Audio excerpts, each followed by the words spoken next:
नमस्कार। लगता है हमारे सीजीआई साहब हैं, जो गवई साहब हैं, इनके दिन ठीक नहीं चल रहे हैं। कुछ ना कुछ घटनाएं ऐसी हो रही हैं कि जिनसे उनकी परेशानी बढ़ रही है और अब वो उन्होंने पद छोड़ने का मन पूरा बना लिया है। खैर, चलो आगे बात करेंगे। आपसे एक सवाल पूछता हूँ, अगर आप इसका जवाब दे पाएँ। क्या आप जानते हैं भारत में एक ऐसे मुख्य न्यायाधीश भी रहे हैं जिनके पास लॉ की डिग्री ही नहीं थी? जी बिल्कुल सही सुना आपने। क्या भारत में ऐसे कोई मुख्य न्यायाधीश रहे हैं कि जिनके पास लॉ की डिग्री ही नहीं थी? जवाब है हाँ। नाम पता है क्या है? नाम भी बताऊंगा, चलो इस वीडियो में बताता हूँ नाम भी आपको। लेकिन ये हुआ है। लेकिन चलिए, वीडियो को शुरू करने से पहले आपसे एक रिक्वेस्ट है, इस चैनल को सब्सक्राइब कीजिए और जो बात पसंद आए वो भी कमेंट कीजिए और जो बात पसंद ना आए वो भी कमेंट कीजिए, ताकि जो चीज़ ना पसंद हो उसको छोड़ दूं और जो चीज़ पसंद हो उसको आगे बढ़ाया जाए। तो आपसे अनुरोध है कि चैनल को सब्सक्राइब कीजिए और लाइक और शेयर कीजिए और कमेंट जरूर कीजिए। धन्यवाद आपका। चलिए बात करते हैं आगे। सीजीआई साहब के ऊपर जो 6 अक्टूबर को जो एक जूता फेंका गया था एक वकील साहब ने, हालांकि उनको वकील कहना भी इसलिए ठीक नहीं क्योंकि उनकी जो सदस्यता भी कैंसिल कर दी गई है और आज भारत सरकार ने उनके ऊपर जो है ना, जो है क्रिमिनल कंटेम्प्ट ऑफ कोर्ट जो है वो जो मानहानि का मुकदमा चलाने की अनुमति भी दे दी है। हालांकि सीजीआई साहब नहीं चाहते थे, पहले भी उन्होंने मुकदमा दर्ज नहीं कराया था, लेकिन आज भारत सरकार ने अपने ऊपर जो है अपनी तरफ से पहल करके उसके खिलाफ मानहानि का मुकदमा चलाने की तैयारी कर ली है। चलिए, खैर इस पूरे मसले पे एक आदमी और प्रकट हुआ है, जिसे कहते हैं ना बेगानी शादी में अब्दुल्ला दीवाना। वो है हमारे केजरीवाल। बिल्कुल ठीक समझे, वही ठेके वाले केजरीवाल जो जेल जाके आए हैं, जो कई बार सुप्रीम कोर्ट में जो है ना अपनी जमानत के लिए भटकते रहे हैं। केजरीवाल साहब ने क्या किया है कि पंजाब सरकार को आदेश दिया है, या पंजाब सरकार को पंजाब सरकार को ये कहा कि भाई सीजीआई के खिलाफ जहाँ भी सोशल मीडिया पे कुछ हो उनको तुरंत जमा कर लो। और 100 से ज़्यादा मुकदमे में पंजाब पुलिस दर्ज कर चुकी है। भले ही बॉर्डर पे पंजाब पुलिस ज़्यादा ध्यान ना दे पा रही हो, लेकिन हाँ इस पे पूरा ध्यान दे रही है। हालांकि सीजीआई साहब खुद कह रहे हैं कि भाई वो नहीं चाहते, लेकिन पंजाब पुलिस पूरी ताकत से काम करने में लगी हुई है। और देखो, मैं फिर कह रहा हूँ भाई, पंजाब पुलिस सुन लो, मैं सीजीआई साहब का पूरा सम्मान करता हूँ। सीजीआई साहब के खिलाफ कोई बात नहीं कर रहा, मैं तो सिर्फ जो घटना है वो बता रहा हूँ, और घटना भी बिल्कुल एक सामान्य तरीके से बता रहा हूँ।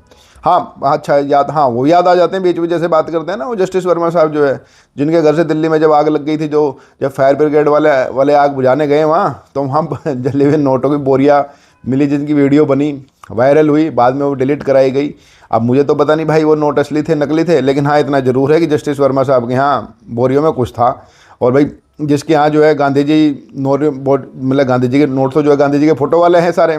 तो जब एक गांधी जी जो है अंग्रेजों को भगा सकते हैं, तो जहाँ गांधी जी के फोटो वाले नोट बोरियों में भरे हैं, उनकी ताकत कितनी होगी।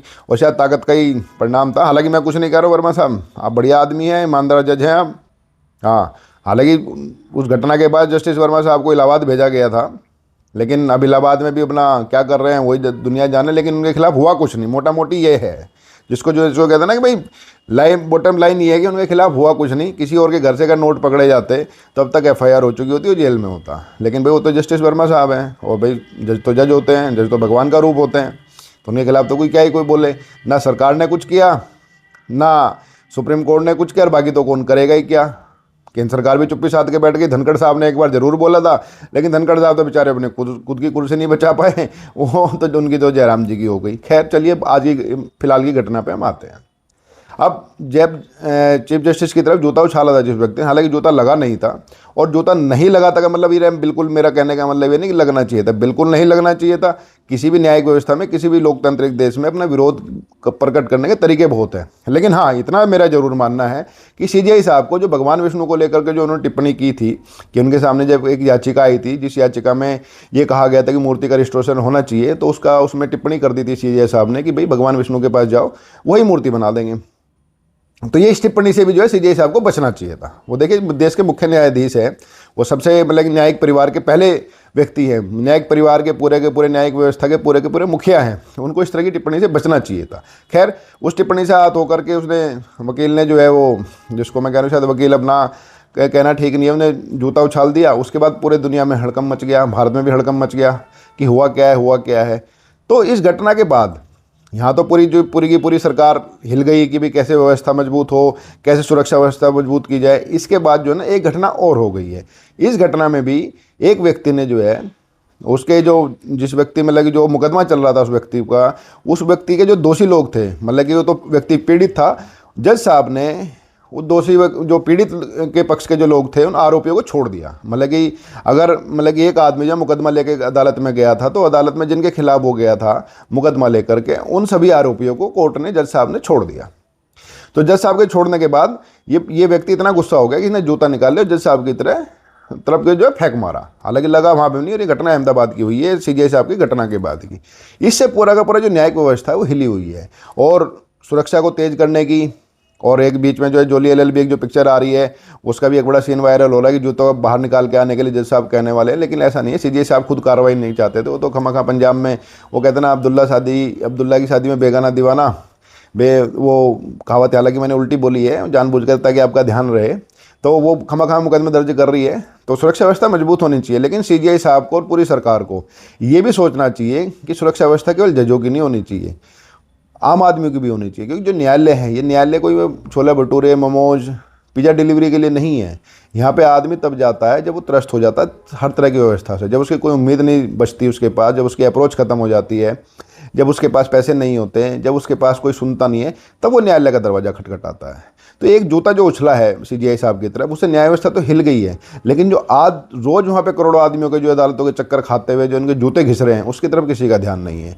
सीजीआई साहब आपको इस तरफ भी ध्यान देना चाहिए। और सरकार जो तुरंत इस घटना पर हरकत में आई और तमाम तरह के जो है उन्हें बातें की, ये कदम उठाएंगे वो कदम उठाएंगे, सरकार को भी सोचना चाहिए कि लगभग 15-16 करोड़ मुकदमे पूरे देश भर की अदालतों में पेंडिंग हैं। दादा मुकदमा शुरू करता है, पोता बूढ़ा हो जाता है, मुकदमा खत्म नहीं होता। पेंडेंसी इतनी भयानक है कि जिसके कोई हद नहीं है। इस पेंडेंसी की तरफ भी सरकार को ध्यान देना चाहिए। भले जस्टिस वर्मा की तरफ ना ध्यान दो, इस तरफ तो ध्यान दे लो, ये होना चाहिए। तो इन तमाम व्यवस्था से जो है सीजीआई साहब जो है कई बार जिधर की जो टिप्पणी कर देते हैं। अभी जैसे हालांकि सीजीआई साहब ने जो भगवान विष्णु पर जो टिप्पणी की थी, उस टिप्पणी के बाद से जो सोशल मीडिया में जो बवाल है, उसके बाद सीजीआई साहब सावधानी बरत रहे हैं। अभी ईडी का एक उनके साथ मामला आया था उनके सामने, तमिलनाडु में ईडी जांच कर रही है किसी मामले की, तो उस मामले में उन्होंने टिप्पणी जो की है वो भी सोशल मीडिया पर बड़ी वायरल हुई। तो लेकिन सीजीआई साहब ने बोल सबलते बोला कि पता नहीं भाई क्या हमारी बातों को किस तरह सोशल मीडिया पे समझा जाएगा। लेकिन जज साहब सोशल मीडिया तो मोटा मोटी वही समझेगी जो आप कहोगे, जब तक आप कहोगे नहीं तो कैसे समझेंगे भाई। किसी और सीजीआई साहब के सामने तो भगवान विष्णु वाला मामला आया नहीं, ना किसी और के नाम से वायरल हुई, बात तो वहीं से हुई। और इसमें कुछ ना होता तो भाई पंजाब पुलिस इतना एक्शन क्यों ले रही होती, जिसमें कि आप खुद खिलाफ हैं। और वहाँ जो अहमदाबाद में जो आरोपियों को बरी होने से नाराज़ हो गए शख्स ने जूता फेंका, वहाँ पे जज साहब ने कोई कार्रवाई नहीं की। अच्छी बात है, आप बड़े दिल वाले लोग हैं, लेकिन बात ये है कि लोगों को जूते जो रोज़ घिस रहे हैं उसकी तरफ भी आप लोगों को ध्यान देना चाहिए। और जो पेंडेंसी है कोर्टों की वो ज़रूर ख़त्म करनी चाहिए। हाँ, वो वाला सवाल जो रह गया कि भाई भारत के ऐसे कौन से न्यायाधीश हैं कि जो बिना लॉ की डिग्री होते हुए भी भारत के मुख्य न्यायाधीश रहे, और वो भी एक आध दिन के लिए नहीं, 1 साल के लिए। आप बिल्कुल सही सुन रहे हैं, फिर से कह रहा हूँ कि एक ऐसे न्यायाधीश रहे हैं जिनके पास लॉ की डिग्री ही नहीं थी, मतलब उन्होंने कानून पढ़ा ही नहीं था, उसके बाद भी भारत के मुख्य न्यायाधीश रहे 1 साल तक। उनका नाम था कैलाशनाथ वांचू।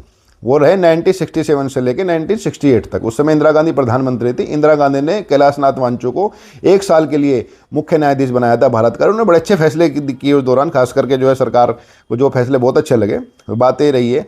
तो खैर बात ये देखो, आपको एक सीजीआई साहब ये बता दिए मैंने आपको, जो भगवान विष्णु को लेकर टिप्पणी करी, एक सीजीआई साहब वो रहे हैं जिनके पास लॉ की डिग्री ही नहीं थी, कानून ही पढ़ा था, भारत के मुख्य न्यायाधीश रहे हैं। एक न्यायाधीश वो रहे हैं कि भाई जिनके घर से नोटों की जो बोरियां मिली, लेकिन अब भी न्यायाधीश हैं वो। खैर बाकी तो रहे जो व्यवस्था है, लेकिन हाँ सरकार को जरूर छोड़ना चाहिए कि भाई जूता जिसने उछाला उसको तो कुछ भी कर लो, लेकिन जो रोज़ लाखों करोड़ों लोग जूते घिस रहे हैं कोर्ट में न्याय की उम्मीद में कि उनका कुछ फैसला हो जाए, उसकी तरफ भी सरकार को ध्यान देना चाहिए। बाकी कैलाशनाथ वांचू साहब तो इसी देश के रहे हैं, कुछ ऐसे फिर आएंगे तो फिर देखा जाएगा। बाकी नवंबर में हमारे सीजीआई साहब पद छोड़ रहे हैं और हमें 24 नवंबर को नया हमारा सीजीआई मिल जाएगा। उनके आने के बाद फिर जो कुछ घटनाक्रम होगा वो भी आपको बताएंगे। तब तक के लिए नमस्कार, धन्यवाद।